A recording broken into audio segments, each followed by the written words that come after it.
On est là, c'est beau? Ça va? C'est correct? Alors, par cette belle journée, merci d'être là. En fait, on vous a convoqué parce que, l'industrie de la construction vit un moment très, très difficile en ce moment. Puis comme vous savez, la construction, ça représente 14% du PIB du Québec. C'est une partie de notre économie en ce moment qui est actuellement, il faut se le dire, paralysée. Puis, je vais parler des conditions économiques, mais je vais parler aussi des considérations humaines. Dans les derniers 24 heures, on a entendu parler de gestes d'intimidation dans différents médias. On a même assisté, pas plus tard que ce matin, à la fermeture d'un chantier non syndiqué dans une rue où les maisons avaient été inondées. Et là, les gens travaillaient à la réfection de ces dégâts-là. C'est inacceptable que les sinistrés soient utilisés à des fins corporatistes, si je pourrais dire. Mais autant sur le plan économique que sur le plan humain, cette grève a des répercussions que l'on trouve très graves. Hier, M. Legault a proposé au gouvernement un ultimatum de 48 heures au parti pour s'entendre, faute de quoi une loi spéciale devrait être adoptée. Cet ultimatum nous mène au Conseil des ministres de demain, et c'est pour ça que je fais le point de presse cet après-midi.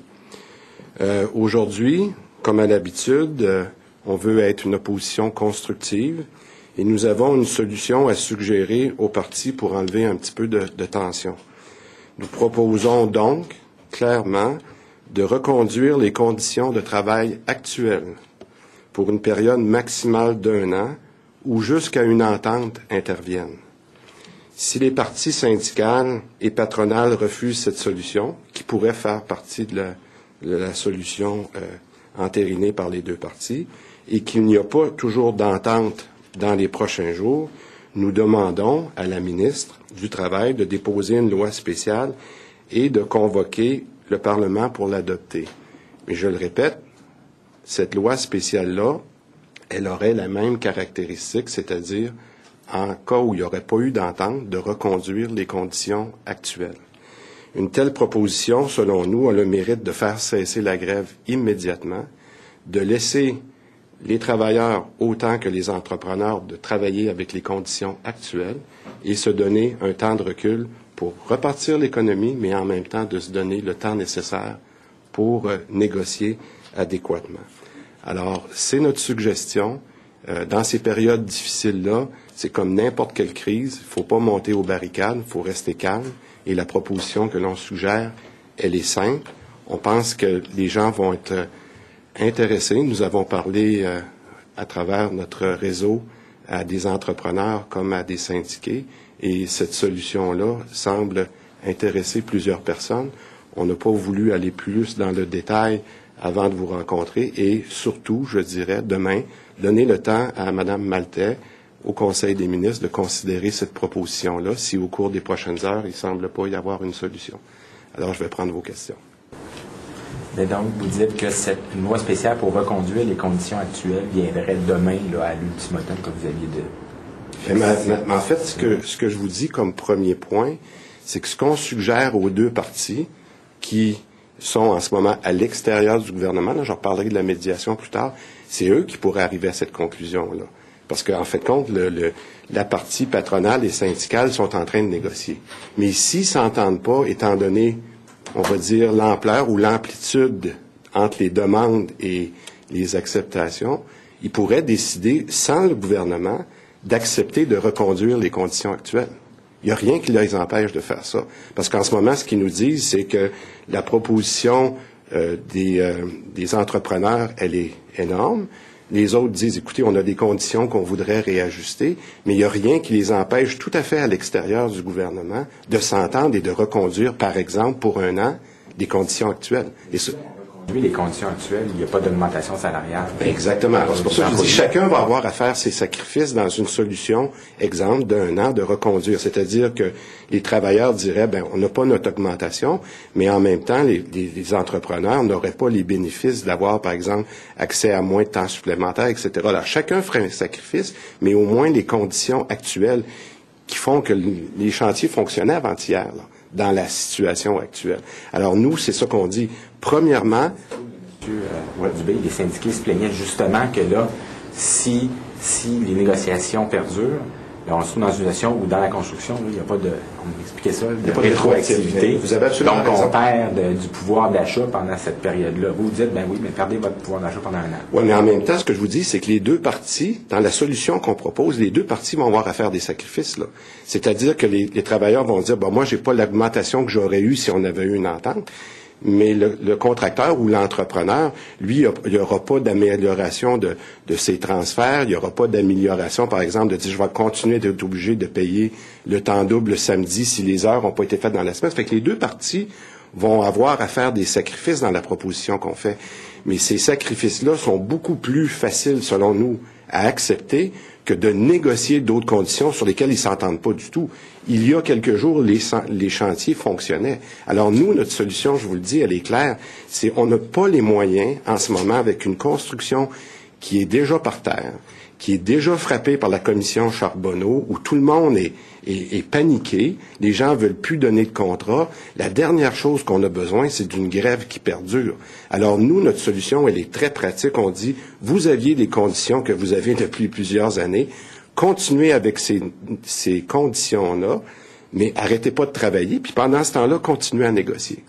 Votre position hier. S'adresse votre proposition au conciliateur ou au gouvernement? Ben écoutez, je pense que ça prend tout d'abord une volonté des partis en cause de dire, de prendre acte, puis ça, ce que Mme Maltais, elle a dit, négociez entre vous autres. On propose une solution. Vous la proposez à qui, la solution? Au conciliateur ou au gouvernement? Ben, premièrement, on la propose au conciliateur pour les deux parties, parce que j'étais un peu surpris d'entendre M. Couillard dire aujourd'hui que ça prend un médiateur spécialisé. Là. Écoutez, il est en retard de quelques semaines là-dessus. Là. Le médiateur était là au mois de mai. On est allé à un conciliateur.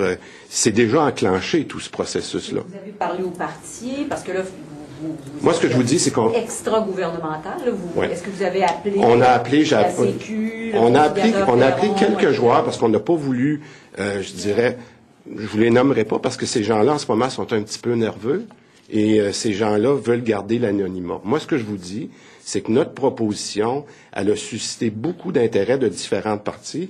Et alors, quand vous me demandez de dire à qui elle s'adresse, premièrement, elle s'adresse à eux.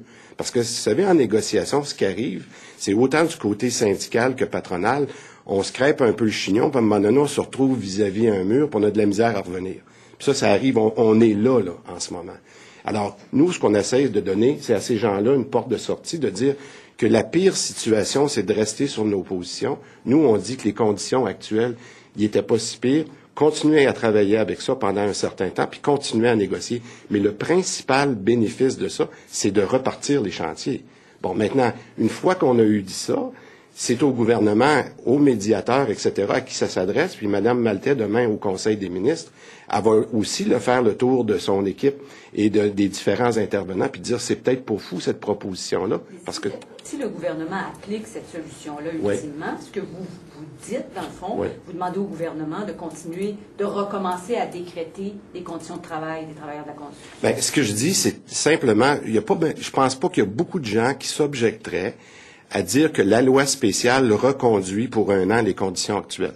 Je vous dis, ces conditions actuelles-là, ils fonctionnaient il y a 2 jours. Tous les chantiers fonctionnaient, tout le monde était heureux, et c'est sûr que dans toute négociation, on demande des choses du côté patronal et syndical.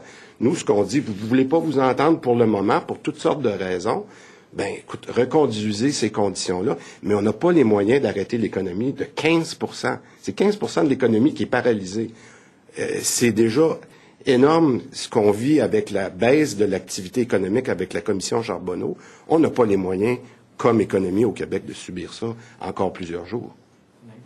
Mr. Dubé, why would they reach a deal in a year's time or in several months if they can't reach one now? What's the point of having a strike? They've already tried to reach an agreement and it hasn't worked out.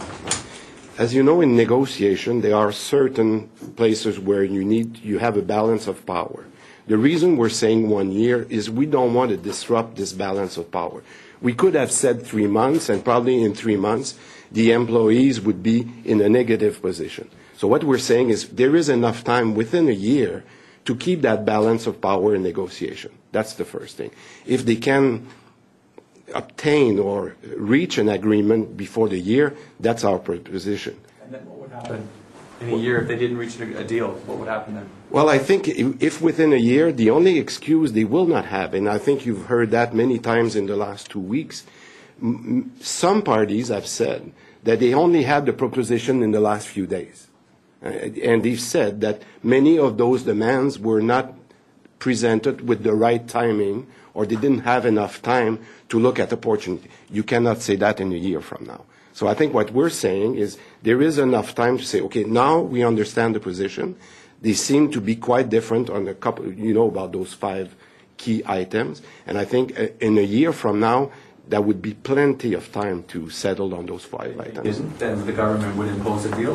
What would happen? Well, I think that's what we're saying, is we're saying we should not intervene other than just reconduct the current condition. And I think that's the best way to negotiate. When do you think the government should get involved in this dispute?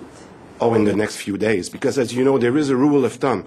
A strike will go for either 3 days, 3 weeks, or 3 months. Even 3 days is too long. 3 weeks, I think that's dangerous, and 3 months, that's hell. So to me, that's right now. So that's the reason we're having this conversation today. The Conseil des Ministres is tomorrow morning, and I think the government should act. If there is no agreement on our proposition or any other proposition that is acceptable, they should act in the coming days. Can I just hear you on Mr. Cloutier's announcement today that the PQ government will spend $500,000 to hire 4 experts to talk about sovereignist governance and try to fight Ottawa on the dédoublement, the overlaps in the federal government? I think, I'll tell you clearly, where is the priority right now? Should the government spend even 5 minutes at the Conseil des Ministres tomorrow to talk about sovereignty, or should they find a solution on the economy, 15% of the economy, and how many construction sites are on strike right now, and where there is intimidation, that sort of thing? I think you have my answer. The priority should be on this conflict right now and find a solution, and they cannot say we have not proposed something. I think this proposition has traction. People like it. They say it's constructive, and hopefully the government will put the priority on this and not on other subjects. Do you agree with the government spending public funds to talk about? Well, I think we've said that many times. That's not a priority. They have been cutting on many things like social aids and that sort of thing. I think that's not a priority. Thank you. Did you get information from both the union and the company bosses that they're in favor? Yes. Yes. Okay. Juste une précision, là, hier, vous disiez ultimatum, 48 heures, loi spéciale mercredi minuit, si ça marche aussi, il n'y a pas longtemps. Voilà. Là, aujourd'hui, vous dites, ça tient toujours, mais... C'est toujours... Ce qu'on précise, je suis content que vous demandiez ça. La loi spéciale, ça serait pour reconduire les conditions. Je vais être certain qu'on comprend bien qu'on n'a pas changé d'idée. Ce qu'on fait, c'est qu'on précise. Ça veut dire quoi, une loi spéciale? C'est exactement. Alors, nous, on va encore plus loin. On dit exactement, on préfère que les gens s'entendent, puis on leur dit même, si vous avez de la misère à vous entendre, puis passer un petit peu à côté du mur, voici ce que vous pourriez faire.